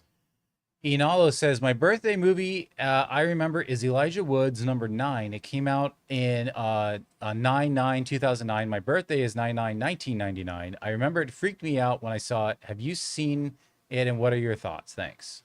Number 9. Is that the animated film? Oh yeah, I was trying to figure out what that was. I really liked that one. It was like he was like a Stitch. Yeah. Man, I had forgotten all about that movie. I actually liked that movie, and then I don't know if it did that well, but I don't think it did well. Yeah. Okay. I mean, I saw the movie once 15 years ago. Uh-huh. I can't remember anything about it. I can't even remember if I liked it. I mean, clearly it didn't make a huge impression on me, I think it's but I can't even remember if I liked it or not. I think it's just 9. Yeah, it's just called 9. It's called 9. A ragdoll that awakens in a post-apocalyptic future holds the keys to humanity's salvation. I remember I liked it. Made like 48 million worldwide. But yeah. All right. Okay, what's next? I All haven't right. thought about that movie in ages. Sam Fisher says, the Agatha teaser was cool. I hope the True Detective style murder mystery is most of the first episode. In fact, I would be okay if it was a lot of the series and all the witchy stuff was just the back 3. I don't think so. No, I it's don't. I the think they're first going to get episode at right best. into the witchcraft stuff right away. That's all going to be Because first they already episode. blew the secret on it. So why make you sit through all that? I mean, what I also would have been down for if Agatha rediscovers who she is and still is a murder investigator, I would have been down for that too. Yeah, I thought the trailer was really good. It's going to be interesting to see what direction they go.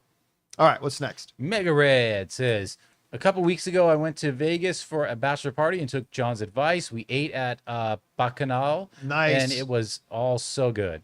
I had 5 plates, not including dessert. And I turned 50 into 100 in roulette the night before. So Vegas is essentially paid for food. Oh, yay. Yeah. Congratulations. Yeah, listen, I'll tell you what, anybody's going to Vegas, it is expensive.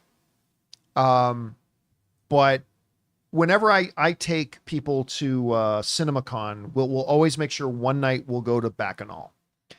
And it's because it's like $90 to $100 per person. But Ray will eat like $400 worth of crab Heck legs yeah, man. alone. You got to do it that way. How else are you going to get your money? Everything else there you could find at the solo restaurants inside Caesars, but you won't find a solo restaurant that's just serving crab Dude, legs. I'm telling you, I don't I eat guess you seafood. just did. I don't eat seafood, so I didn't eat the crab. I don't eat the crab legs. But everything at that place is so top notch. It's the biggest buffet I've ever seen. And like everything, every station is so freaking good. I almost feel like they should start offering like 2 or 3 day passes for that. Sure thing. I mean, I'm serious. No one's can get like you could enjoy every section. They should have a buffet hopper. Yeah, something. I'm dead serious. You can't get everything in one You know, sitting. because listen, I'll tell you what. If I went to Vegas, and we go like 5-6 times a year. If I went to Vegas and they said a 48-hour weekend pass to Bacchanal for $250, that's steep. I would do it. Yeah. That I had I could go there for lunch and dinner, like whatever. I would totally do it. But you know what the problem is, Ray? Here's the problem. There's not enough crab legs. Well, Nailed it. they don't have enough. They don't have enough room. There Yeah, will be literally a 2-hour line every time you want to go and eat there. They would literally have to, because I said just $250. They would literally have to price that at like $500. But they only offer that to people who are staying in the hotel, so you could bring your room upstairs. I mean, bring your food upstairs. I still like that. That hotel holds thousands and thousands of people. Like there's a lot of people staying in that well, hotel. stop ruining my idea, all right? I Jeez. love the idea. I'm not trying to crap on your idea. I love it. I'd sign up for it in a second. All right. What's next? Mega Red says, "Hey Chris, I started listening to Two Filthy Casuals over the weekend. I'm loving it. You and Amy are great and so funny. I've listened to the Pokemon and Goofy movie episodes. Looking forward to listening to the rest. P.S. Don't fuck with Shuckle." You don't fuckle with Shuckle. You don't. Absolutely. Thank you so much for Okay, tuning into I that. have to know the meaning of that phrase. Yeah. Okay, so there is a Pokemon in the greater Pokemon universe named Shuckle, and it is this little turtley looking guy who I was watching the anime to get ready for an episode, and also just because I like it. And this Pokemon ferments juice inside of itself that people just started drinking like it was not a big deal. And I lost my goddamn mind, John, and I needed to fall down a rabbit hole and learn everything I could about this thing. We had a wonderful person come onto our podcast, Shelby Tlecki, to talk about gimmick Pokemon specifically, because there's so many weird, messed up Pokemon now that I did not know about. This little guy, Shuckle, here. So yeah, there's drinking OJ out of his body. So let me get Like it's fine. So people Wow. are chugging Pokemon cum? No! Now. Oh my You put God! You berries. jumped the. You put berries inside, and then he ferments the juice. He's just making you kombucha. That Yeah. sounds like How- innuendo to how me. It's a dare- Ninja blender. How dare It's a you? Ninja blender. That sounds a How little bit dare like you say that innuendo to me. Shuckle Yeah, I knew you were going there. You just wait what? She said this Pokemon. No. I said, wait for what John's gonna say. You And he put the said- juice in and it ferments. It No, just no. But thank you sounds a very little much. vulgar. Thank you for listening to the podcast. I appreciate you. And Amy Newman is like the funniest person in the universe. So thank you. All right, what's next? Aqua Foley says, I watched season 3 of The Bear, least favorite season. Felt disjointed. With only one shining episode, cliffhanger ending too. Gotta say, I'm not quite feeling it with The Boys season 4 either. Getting a True Blood later seasons effect. Too much shock gore.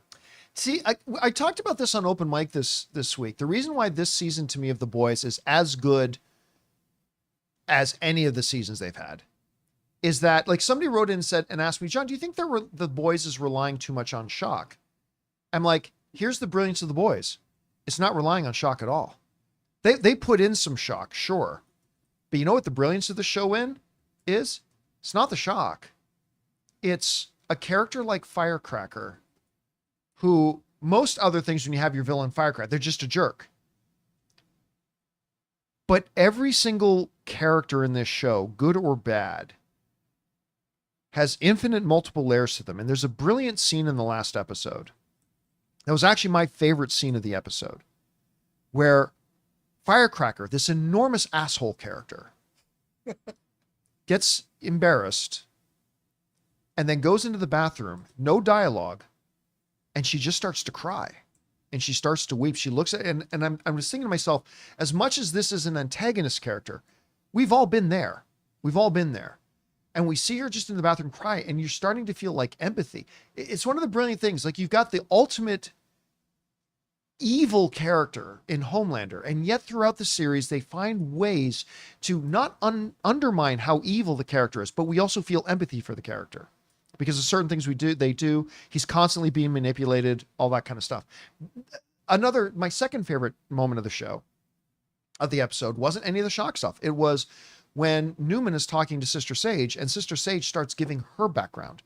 And she talks about her grandmother and what led her to being what she is. And suddenly now we start to get a more colorful palette of understanding where Sister Sage is coming from. And there are layers to it.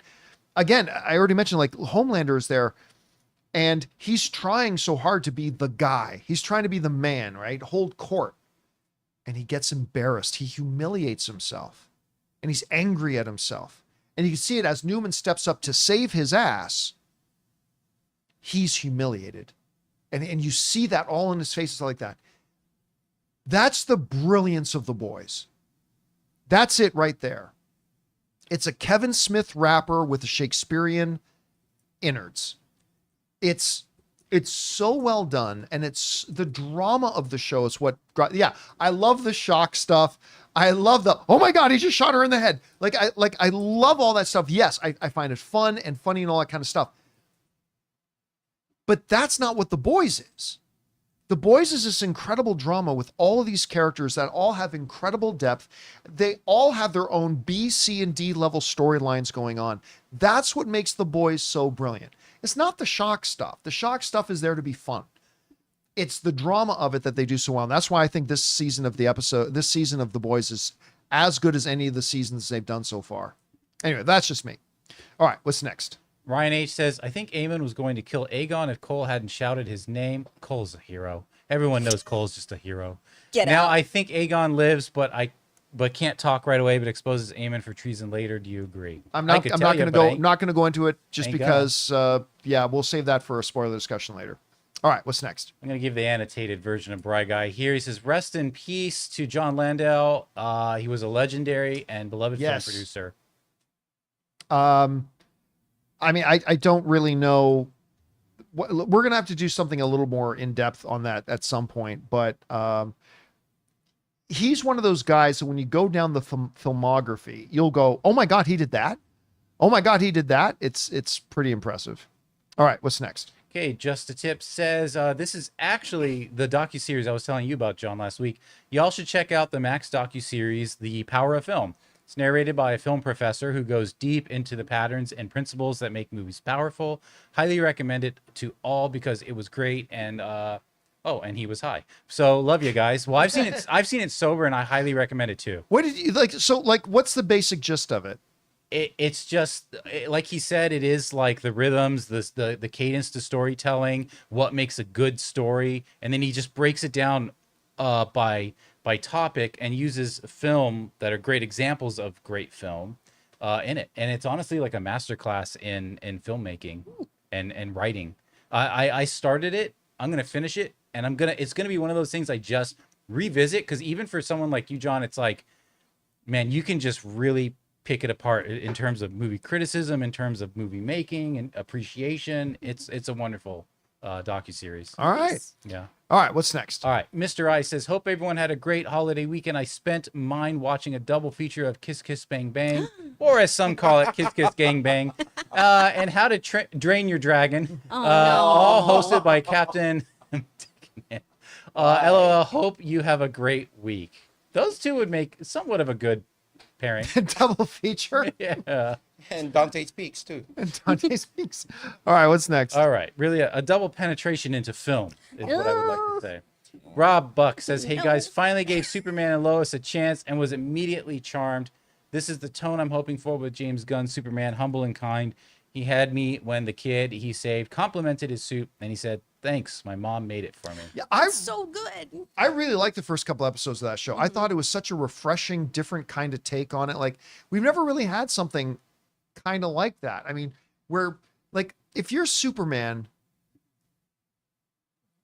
there's something brilliant about making his now biggest challenges that we all face, or that many people face. How do you be a dad?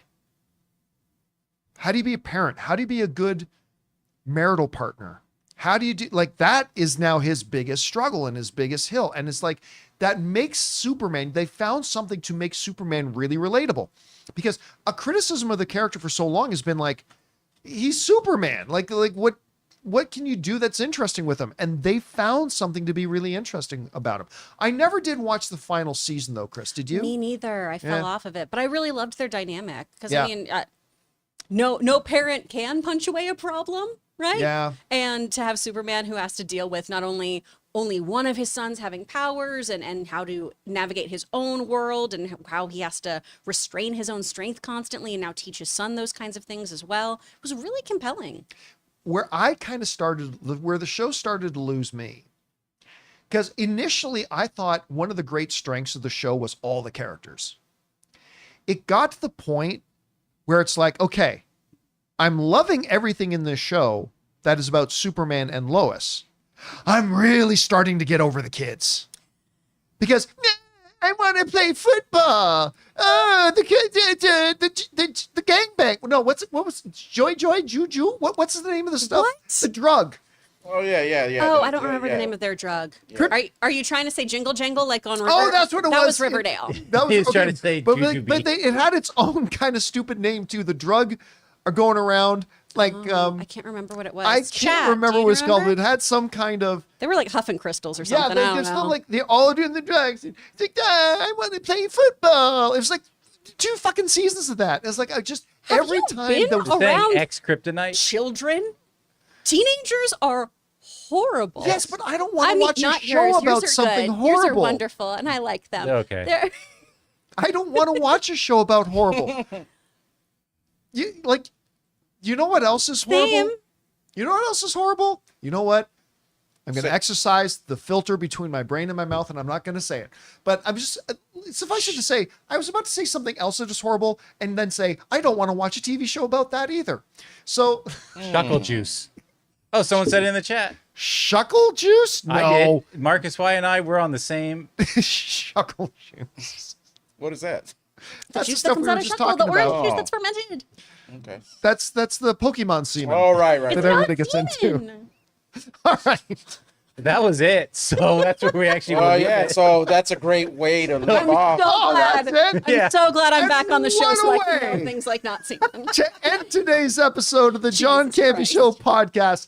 Thank you so much for being here, making this little show part of your day. Big special thank you to all you guys who sent in questions. Number one, because you gave us great fun things to talk about. But number two, you supported this channel as you did it, and all of us involved with the show. Thank you guys so very much for your support. Hey guys, don't forget to come on back and join us again tomorrow. I want to thank the people in the room with me, Ray Ora, See you guys later. Jonathan Boyko, Dying, that was the last word. the delightful Chris Carr. I tried. My name's John Campea. And until next time, my friends, bye-bye.